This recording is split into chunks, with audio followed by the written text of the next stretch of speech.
केंद्रीय वित्त मंत्री पीयूष गोयल ने वर्ष 2019-20 के लिए लोकसभा में पेश किया अंतरिम बजट।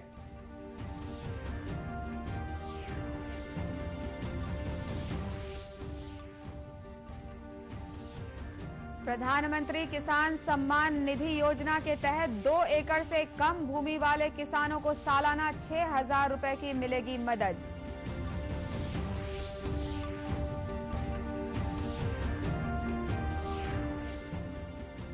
₹5 लाख तक की सालाना आमदनी पर आयकर से मिलेगी छूट। मानक कटौती को भी बढ़ाकर 50,000 रुपए किया गया।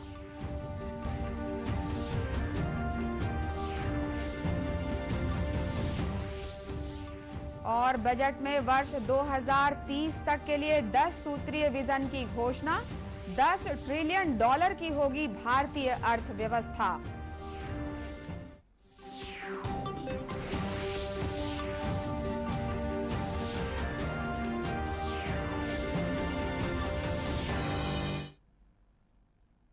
नमस्कार, आप देख रहे हैं दूरदर्शन समाचार। मैं हूं अनुराधा दुबे। अब समाचार विस्तार से।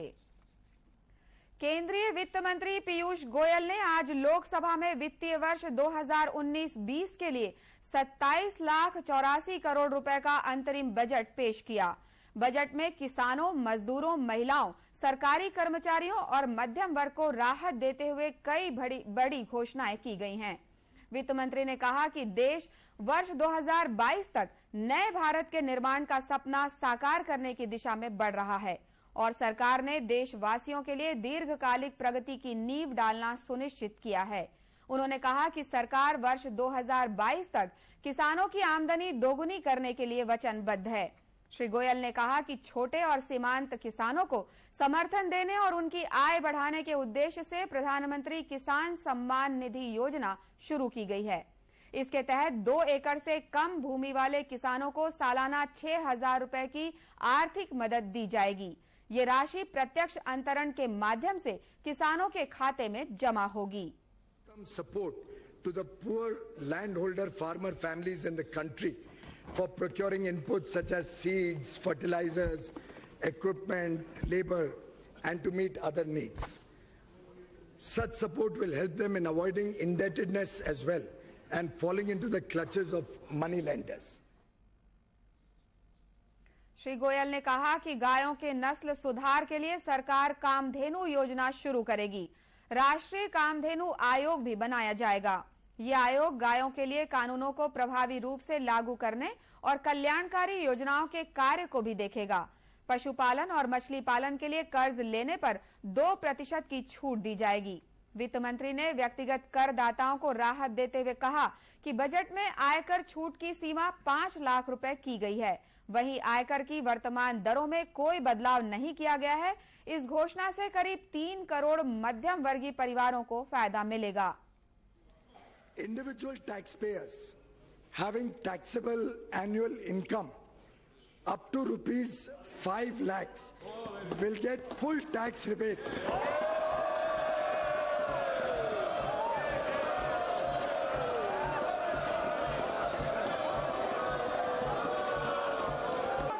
Even persons having gross income up to ₹6.5 lakhs may not be required to pay any income tax if they make investments in provident funds, specified savings, insurance, etc. 6.5 lakh तक जब आप ये इन्वेस्टमेंट करते हो तो 6.5 लाख तक भी कोई टैक्स नहीं आएगा अगर आप इन्वेस्टमेंट करते हो स्पेसिफाइड सेविंग्स में। वित्त मंत्री ने कहा कि पूंजीगत लाभ के फिर से निवेश पर मिलने वाली छूट का दायरा 2 करोड़ रुपए तक का लाभ अर्जित करने वाले करदाताओं के लिए 1 आवासीय मकान से 2 आवासीय मकान में पुनर्निवेश तक बढ़ाया जाएगा, लेकिन ये छूट जीवन में एक बार मिलेगी। उन्होंने कहा कि सस्ते मकान की उपलब्धता बढ़ाने के लिए आयकर अधिनियम के तहत मिलने वाले लाभ की अवधि और 1 वर्ष बढ़ाई गई है। वित्त मंत्री ने कहा कि वस्तु और सेवा कर का भुगतान करने वाले 90% से अधिक व्यापारियों के तिमाही रिटर्न भरने की व्यवस्था जल्द ही की जा रही है। वित्त मंत्री ने बजट में 15,000 रुपए मासिक आमदनी वाले असंगठित क्षेत्र के श्रमिकों के लिए 3,000 रुपए मासिक की प्रधानमंत्री श्रम योगी मानधन पेंशन योजना की घोषणा की। कामगार की आकस्मिक मृत्यु की स्थिति में 6 लाख रुपए का मुआवजा दिया जाएगा। साथ ही जिनका ईपीएफ कटता है उन्हें 6 लाख रुपए का बीमा प्रदान किया जाएगा। वित्त मंत्री ने देश की सामाजिक आर्थिक क्षमताओं को हासिल करने के लिए वर्ष 2030 तक के लिए 10 सूत्रीय विजन की घोषणा की। उन्होंने कहा कि 13 वर्षों में भारतीय अर्थव्यवस्था $10 ट्रिलियन की होगी। उन्होंने कहा कि वर्ष 2030 तक सकल घरेलू उत्पाद को दोगुना कर $10 ट्रिलियन करने के लिए बजट में 10 सूत्रीय विजन की घोषणा की गई है। Economy in the next 8 years thereafter. In the Indian ethos, anything which is good is supposed to bestow, cause, create and do good in all 10 directions. कुछ अच्छा काम करो तो चारों दिशाओं में वो फैलना चाहिए और उसका लाभ चारों दिशा तक पहुंचना चाहिए। वित्त मंत्री ने कहा कि महिलाओं को सशक्त बनाने के लिए उज्ज्वला योजना के तहत महिलाओं को और 8 करोड़ घरेलू गैस कनेक्शन दिए जाएंगे। इस योजना के तहत अब तक 6 करोड़ महिलाओं को घरेलू गैस कनेक्शन दिया जा चुका है। श्री गोयल ने 10 सूत्रीय विजन का उल्लेख करते हुए कहा कि इसमें स्वास्थ्य और खाद्यान्न सुरक्षा पर भी सरकार जोर दे रही है। स्वस्थ भारत को सरकार के विजन में महत्वपूर्ण बताते हुए वित्त मंत्री ने कहा कि एनडीए सरकार ने आयुष्मान भारत योजना की शुरुआत की है।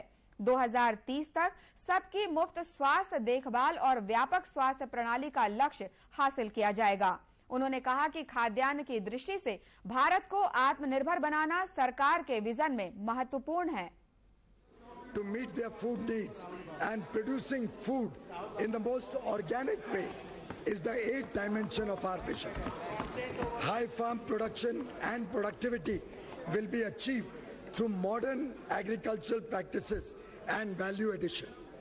An integrated approach towards agro and food processing, preservation, packaging and maintenance of the cold chain will be our focus of attention.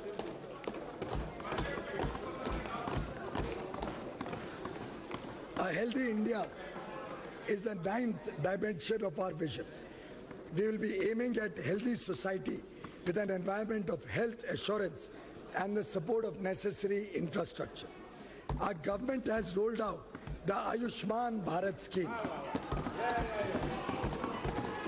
By 2030, we will work towards a distress-free healthcare and a functional and comprehensive wellness system for all.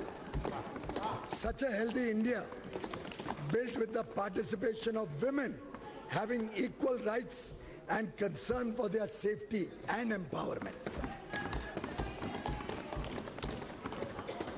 Madam Speaker, our vision can be delivered by Team India.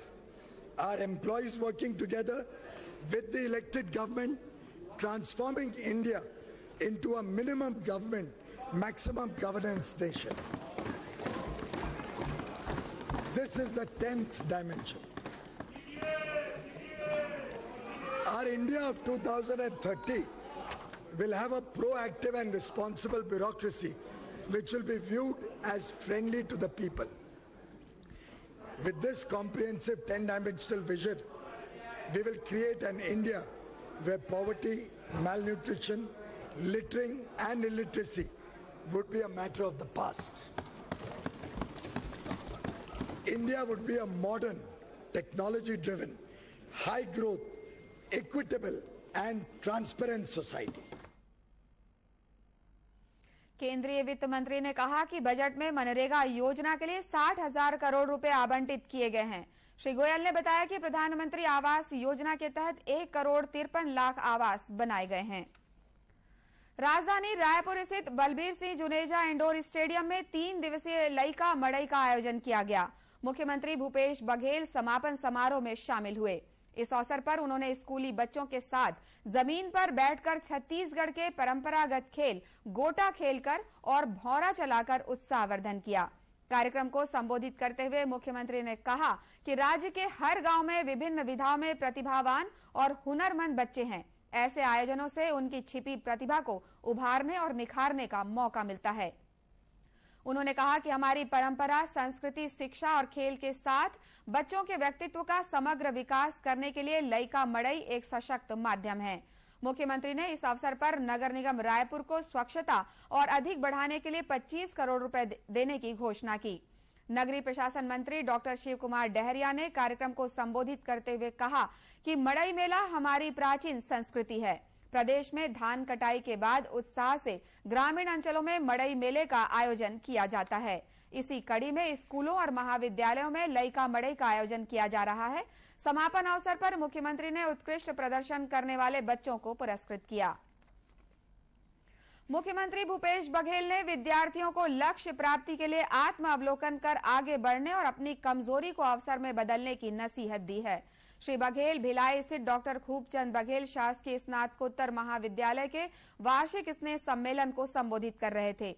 उन्होंने विद्यार्थियों से कहा कि ऐसा कोई लक्ष्य नहीं है जिसे व्यक्ति हासिल नहीं कर सकता। केवल ईमानदार से प्रयास और सही प्लानिंग के साथ कड़ी मेहनत करने की जरूरत है। मुख्यमंत्री ने राष्ट्रपिता महात्मा गांधी की 150वीं जयंती के अवसर पर आयोजित छाया चित्र प्रदर्शनी का भी अवलोकन किया। महाविद्यालय के प्राचार्य द्वारा अतिक्रमण के संबंध में ध्यान दिलाए जाने पर भी बघेल ने महाविद्यालय परिसर से अतिक्रमण को हटाने के निर्देश दिए। कार्यक्रम में लोक स्वास्थ्य यांत्रिकी मंत्री गुरु रुद्र कुमार भी मौजूद थे। खेलो इंडिया योजना के तहत ग्रामीण इलाकों में छिपी खेल प्रतिभाओं को सामने लाने के लिए जिला मुख्यालय नारायणपुर में विकासखंड और जिला स्तरीय खेल प्रतियोगिता का आयोजन किया गया। खेल और युवा कल्याण विभाग द्वारा आयोजित इस प्रतियोगिता में रस्सा खींच, वॉलीबॉल, दौड़ सहित अन्य खेल शामिल थे। इन खेलों में विजेताओं को मेडल के साथ नगद पुरस्कार प्रदान किए गए। आदिम जाति विकास विभाग के सहायक आयुक्त के.एस. मसराम ने बताया कि प्रतियोगिता में विजेता खिलाड़ियों को राज्य स्तरीय प्रतियोगिता में शामिल होने के लिए प्रशिक्षण दिया जाएगा। अभी तो फिलहाल उनको पुरस्कार दिया जा रहा है प्रथम, द्वितीय, तृतीय को, और जो प्रथम, द्वितीय, तृतीय आएंगे उनको राज्य स्तर पे जो प्रतियोगिता में जाएंगे उनको उस अनुकूल यहाँ पर प्रशिक्षण दे करके तैयारी करवाया जाएगा। समापन अवसर पर विधायक चंदन कश्यप के अलावा अन्य गणमान्य नागरिक मौजूद थे। बीजापुर जिले में सड़क दुर्घटनाओं पर अंकुश लगाने के लिए जन जागरूकता अभियान चलाया जा रहा है। यातायात पुलिस द्वारा स्कूली छात्र छात्राओं को सड़क सुरक्षा और ट्रैफिक नियमों के संबंध में जानकारी दी जा रही है। बीजापुर के क्रिकेट स्टेडियम में आयोजित कार्यक्रम में स्कूली बच्चों को सड़क सुरक्षा और यातायात नियमों के बारे में विस्तार पूर्वक जानकारी दी गई। वहीं हाट बाजारों में भी यातायात नियमों के प्रति लोगों को जागरूक करने के लिए कार्यक्रम आयोजित किए जा रहे हैं। यातायात प्रभारी अनीश सारथी ने बताया कि जिले में लगातार सड़क दुर्घटनाएं बढ़ रही हैं। इस पर रोक लगाने के लिए यातायात पुलिस द्वारा स्कूली बच्चों को यातायात नियमों और सड़क सुरक्षा को लेकर जागरूक किया जा रहा है। अंत में मुख्य समाचार एक बार फिर। केंद्रीय वित्त मंत्री पीयूष गोयल ने वर्ष 2019-20 के लिए लोकसभा में पेश किया अंतरिम बजट।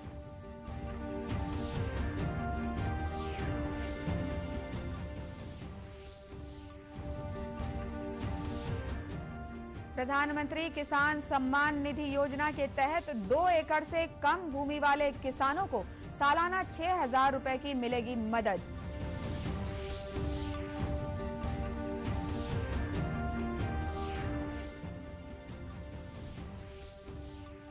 ₹5 लाख तक की सालाना आमदनी पर आयकर से मिलेगी छूट। मानक कटौती को भी बढ़ाकर 50,000 रुपए किया गया।